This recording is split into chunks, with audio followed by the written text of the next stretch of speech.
Key Safety Systems, DOT 49 CFR 172 Hazardous Materials Regulation. General awareness, familiarization, training of the HMR.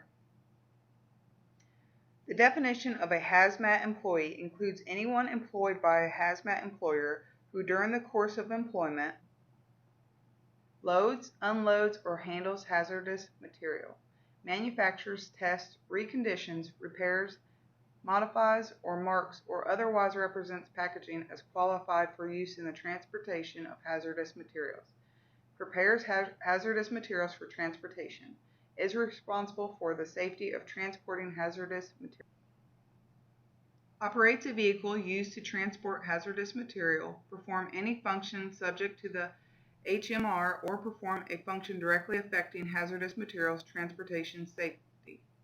Employers are responsible for providing this training if there is even only one employee meets the definition of a HazMat employee.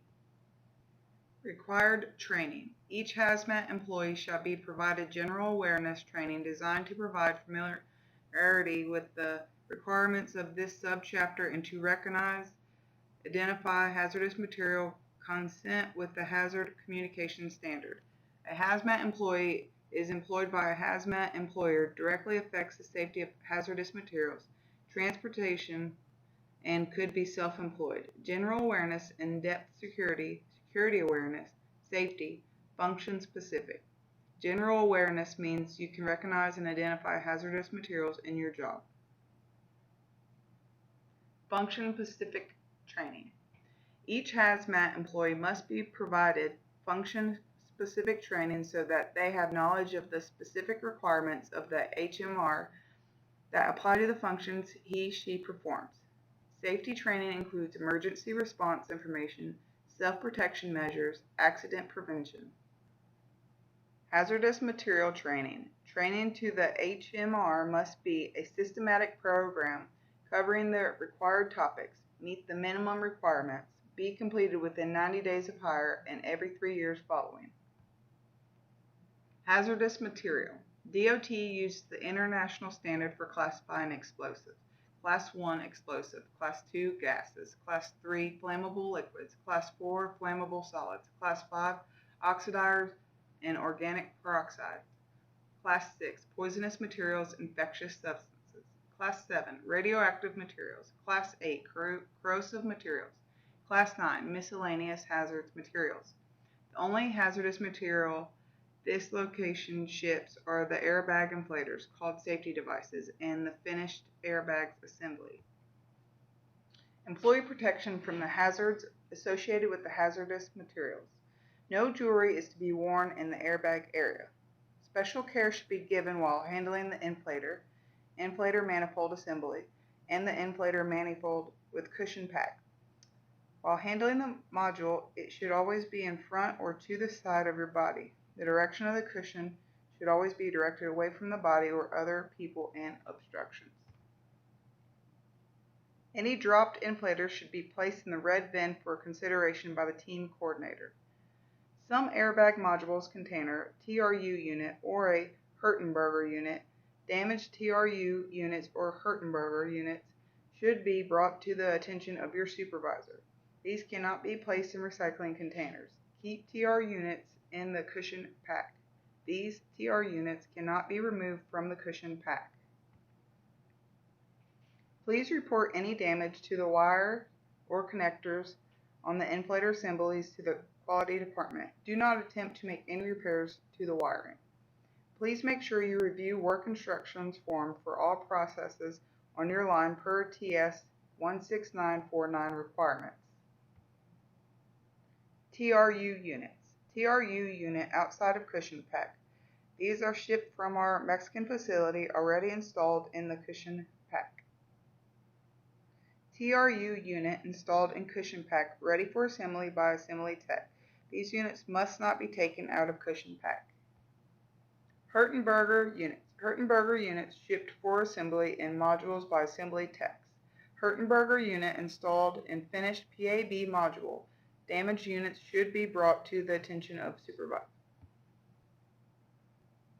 Security awareness. Site hazardous materials security plan. The purpose of this procedure is to ensure that all hazardous material is properly secured while inbound to our facility, being processed and used at the facility, and shipped as finished goods.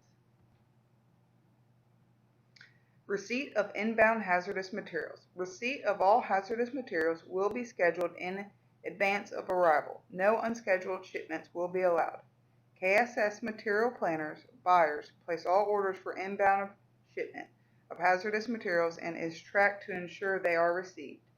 All inbound hazardous material is to be staged in a designated storage area and is restricted to authorized personnel only. All packaging will be inspected at the time of receipt in accordance with TS 16949 and as identified on the bill of lading. Shipment of hazardous materials. All outbound hazardous material will be staged in the shipping area for final preparation of shipment. All final packaging, labeling, and loading of hazardous materials will be conducted by the qualified HazMat personnel from the shipping and receiving department. All outbound hazardous material will be assigned a unique tracking number. The receiver of the material will be notified of the material tracking number of the skids, packages, and estimated arrival time, ETA. Shipment will be carried out in accordance with the Knoxville KSS shipping procedure. Site security and control for hazardous materials. Security objectives. No unauthorized or untrained individuals should be transporting or preparing for transport hazmat materials. The facility will be secured at all times. The facility will remain security fencing along the perimeter of the property. Access in and out of the facility will only occur through a designated entrance. Access control for visitors, delivery vehicles, contractors, and service representatives will be approved through designated entrances only. Report any unauthorized individuals or security breach to management as soon as possible. Paging system, cell phone, in person. Remember the emergency action plan. Employee safety is the #1 priority. Hazardous materials regulation. Hazardous material table and ERG example, see next slide, must be in an appropriate packaging, UN. Shipping papers, example shown. Marking and labeling, example shown on the subsequent slide. Important to convey hazards and ensure property package is used. Placarding and required on trucks transporting safety devices. The UN assigns a packing group classifying the regulated material further by the amount of risk each material poses during transportation. The packing group also determines the degree of protective packaging required. Packing Group 1, great danger. Packing Group 2, medium danger. Packing Group 3, minor danger. Safety devices are not required to have a packing group. Packing Group 1, greatest danger, shown as X in the UN marking on the package. Some combinations of different classes of dangerous goods on the same vehicle or in the same container are forbidden if one of the goods is Packing Group 1.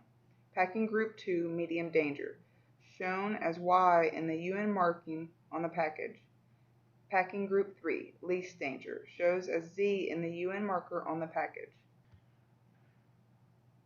Hazardous material table provides information on the hazardous class, label requirements, packing group, how the hazardous material can be contained, any special shipping information, and the ERG, Emergency Response Guide, for the hazardous material. The ERG provides information to emergency personnel who respond to an emergency situation with hazardous material. Safety devices inflators fall under an ERG 171, shown above. Marking, labeling, example. The above example explains what each of the markings means for hazardous material. Training must be conducted upon hire and at a minimum of every 3 years. Training records for the last 3 years must be maintained. Most employees receive general awareness, function-specific, and safety awareness. HazMat employers must ensure all employees are certified and tested according to the regulations. Carrier requirements. Carriage by highway applies to private motor carriers, common motor carriers, and contract motor carriers who accept and/or transport hazard materials. Other types of carrier transportation is by air, rail, and water. You may not offer or accept hazardous materials for transportation and commerce unless you have properly classed, described, packaged, marked, and labeled the hazardous materials. The hazardous material is in proper condition for shipment in accordance with the HMR. Carrier requirements. Beginning November 3, 2003, applicants must submit fingerprints when in order to obtain, renew, or transfer HazMat endorsements for a CDL. Shippers of hazardous materials need to be aware of these new rules to ensure the safety and security of their hazardous material shipments. Some suggestions for shippers is to check the carrier's license for current HazMat endorsements. Function specific. Shopper. Always ensure hazardous material is stored in the designated lanes. Use caution when transporting hazardous material. Any dropped containers or inflators must be brought to the attention of supervision. Assembly Tech Shopper HazMat Function Specific Training. HazMat label is placed on each completed pallet. Identifies pallet as containing a Class Hazardous Material Code 9 safety device. For most cells, this is completed by shopper or utility driver. Some cells may still have assembly tech supply. Must always follow each cell's specific JWI instructions for applying label. Label is critical for shipping needs and the instructions on the installation must be followed correctly. Returnables. 2 HazMat labels on each side. Place each on the lid, slightly to the right of the middle. The label should be hung as a diamond, not square. Even though you have multiple containers in this lid, it is considered one piece. Cardboard boxes. Place 2 HazMat labels on each individual box, forks and side on opposing each corner. Each box is considered one piece. Place 2 HazMat labels on each box. HazMat label placement on returnable. Place 2 labels on each pallet of returnables. The second label should be placed on the opposite side of the skid. Label should be placed slightly to the right of the center on each side. Label should be placed on the diamond hanging from the lid. HazMat label on cardboard boxes. Each cardboard box must contain 2 HazMat safety device labels. The labels should be placed on opposing corners of the box. In this example, there should be a total of 4 labels shown on the pallet, 2 per box. Function specific. Utility drivers. Ensure containers are secured per procedure. A damaged container can automatically generate a FFA. Drive appropriate speed. Ensure load is secure. Place in designated lanes. Utility drivers shipping and receiving. Pull from appropriate lanes. Notify management if unauthorized person is in area. When loading finished modules into the trailer, the Class 9 safety device label should be facing out. No adjustments should be made to the wiring etc. of an inflator without the permission of the engineering and quality manager. Deployment Tech Cell Lead. Deployed inflators should be sprayed, painted red, and have a blue int sticker. Never place live inflators in the recycling bin. Dropped inflators must be reviewed by quality before reuse. Live inflators that will not be reintroduced into the line should be placed in the metal storage barrel in the teardown cage. TRU units or Hurtenberger's units cannot go in the live inflator recycling container. Final test. Thank you for your patience in attending this training session. There is a small test required for completion of the training.